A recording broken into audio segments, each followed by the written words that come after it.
My hair does not want to cooperate today, but we're just gonna deal with it, I suppose.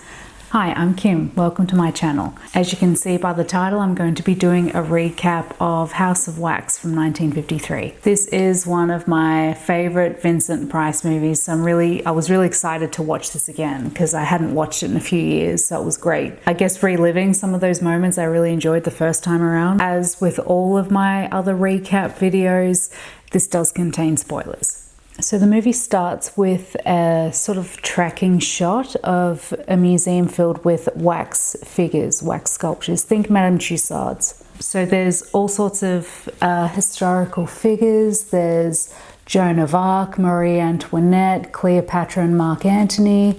You get the idea. It's just such a beautifully done shot, how it just sort of pans around all the figures. And then we meet the sculptor Jared, played by Vincent Price. We also meet Jared's primary investor, Matthew, who has invested $20,000 into Jared's museum. However, he feels like he hasn't received a good return on his investment. And he encourages Jared to play into the macabre, if I'm pronouncing that word correctly, because during that time there were a lot of other art galleries and museums doing similar work to what Jared was doing. However, they were more down the creepy, the sinister, the horror kind of theme. And Jared isn't really into that. Like he sees his work as something of beauty, something to be admired, not something, for people to get their chills and thrills from.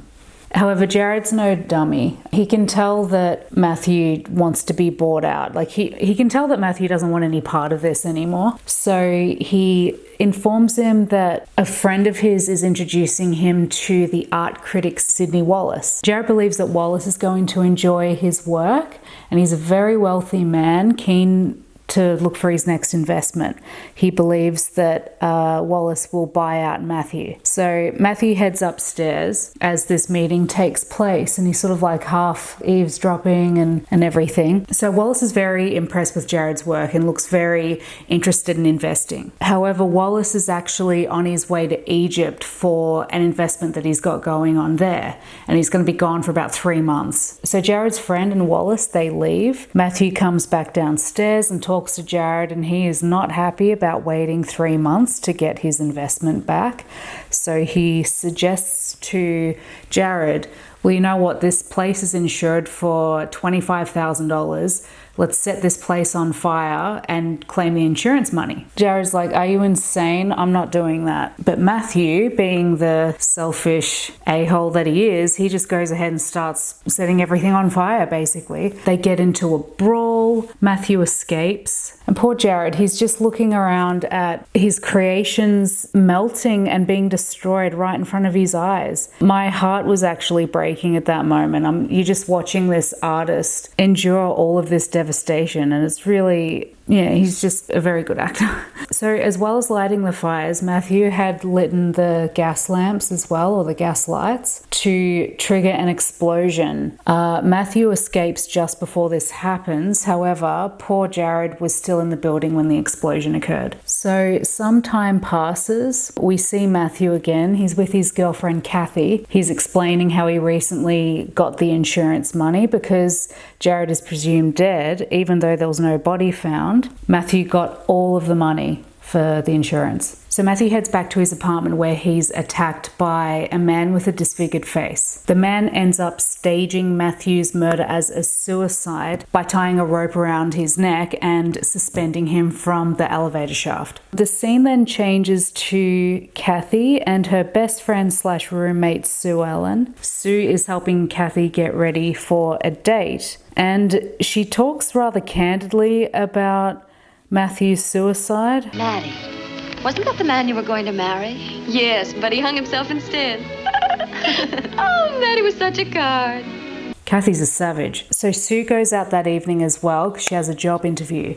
When she comes back, she's informed by the landlady that Kathy has already returned from her date, and the landlady's demanding that month's rent. So Sue goes upstairs to their apartment. She knocks on Kathy's door. There's no answer. She lets herself in, only to find Kathy dead in her bed. And not only that, her killer, a man with a deformed face, is still in the room. Sue climbs out of the window to escape, and the man ends up chasing her into the street. This chase scene is one of my favorite chase scenes in all the horror movies I've ever seen. I just love the suspense, just the camera angles changing, the lighting, everything. There's a scene where Sue takes her shoes off so she can be quiet, and the sort of big finale, if you will, is when she makes her way to her friend's house and is knocking on the door frantically trying to get them to answer and let her in just in time. Like, oh, that moment was just, the suspense in that moment was just great. We don't need any bells and whistles to have, you know, a great moment like that. So the person who lets Sue inside is Mrs. Andrews, who is a lady who was really good friends with her mother, and her son Scott comes down to see the commotion. Her and Scott are very good friends as well. She tells them what she witnessed, and with good reason. She's terrified to go back to the rooming house, so she ends up staying with the Andrews for a while from this point on in the film. We meet Lieutenant Tom Brennan and Sergeant Jim Shane. They are at the morgue where the mortician is explaining to them Kathy's cause of death. Kathy's body's at the morgue, by the way. He's explaining how she passed away and what substances they found in her system. But yeah, unfortunately, even with clues like that, they still have no leads. Later that night, the disfigured man breaks into the morgue and steals Kathy's body and lowers the body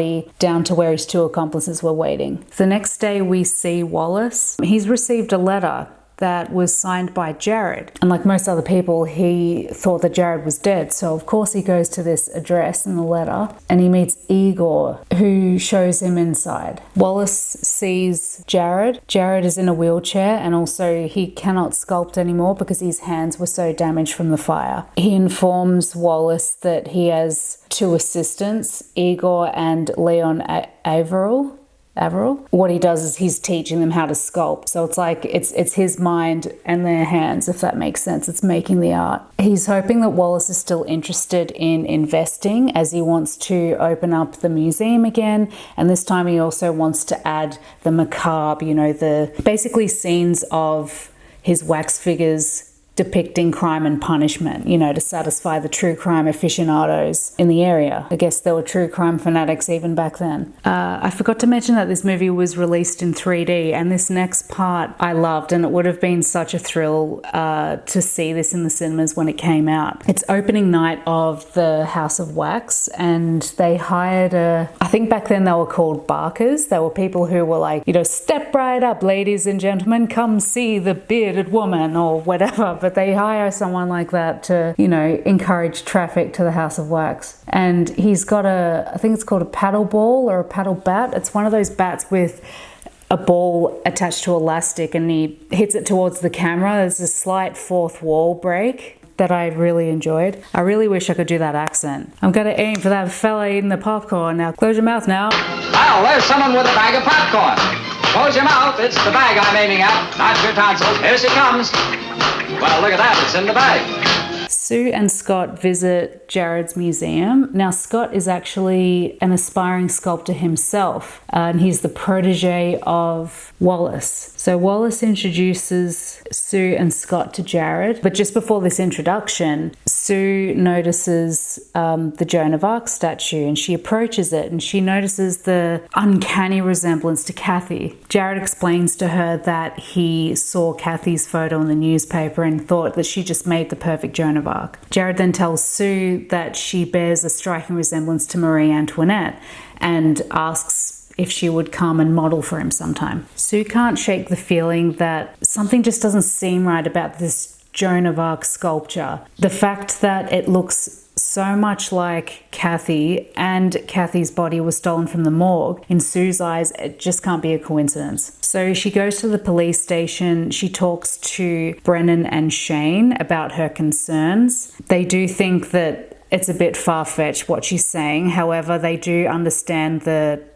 suspicions that she has and agree to investigate. So Brennan and Shane, they visit the museum themselves, and as they're looking through all the exhibits, they come across the John Wilkes Booth wax figure, and they realize, you know, it bears a rather interesting resemblance to the deputy city attorney who actually went missing recently. They end up meeting Averill. I keep butchering his name. Averill, I'm so sorry. And Shane recognizes Averill as a criminal who is wanted for breaking parole. And because of that, they end up bringing him down to the station, and, you know, they confiscate his belongings that were on him, and they come across a pocket watch that was owned by the city attorney. So yeah, he's starting to look very suspicious. Meanwhile, Scott is with Jared in his workshop at the House of Wax.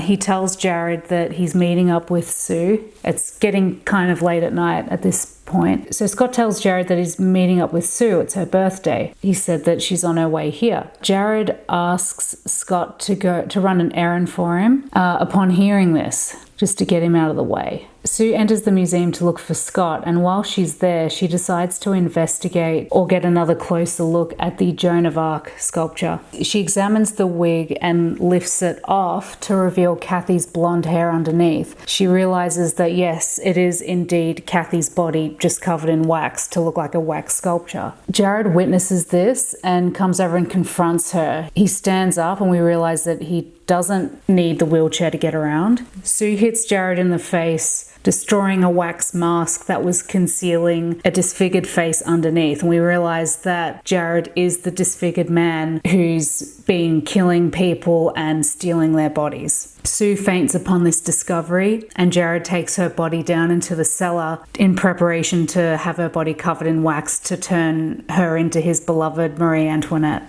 Back at the station, Averill confesses to Brennan and Shane about the dead bodies disguised as wax figures in the museum, that many of the wax figures are actually dead bodies just covered in wax. So as the police rush to the House of Wax, Scott comes back from running his errand, and he finds Sue's belongings next to the Joan of Arc sculpture. Suddenly he is attacked by Igor, who tries to kill him by beheading him with a guillotine from one of the exhibits. Thankfully, the police arrive just in time, and they rescue Scott and apprehend Igor in the process. The police enter the cellar and fight Jared. Jared is knocked into a giant vat of wax, and Brennan rescues Sue and pulls her out of the way before the hot wax can reach her. The film ends with Sue and Scott at the police station, and Brennan holds up a bust of Igor and says, "By the time this guy gets out of Sing Sing, this head will grow a long beard." So that's the end of the film. I've got some fun trivia here. It was one of the first color 3D films ever made, or at least the first by a major distributor like Warner Brothers. The film is actually a remake of the 1933 film Mystery of the Wax Museum. This film marked a bit of a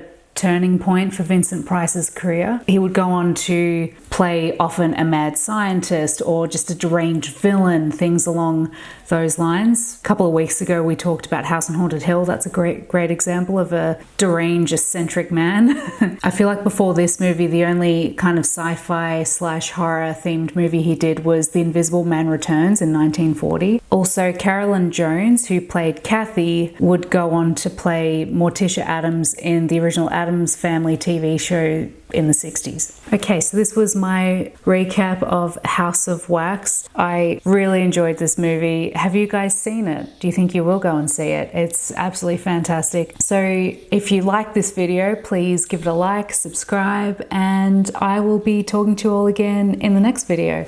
Bye.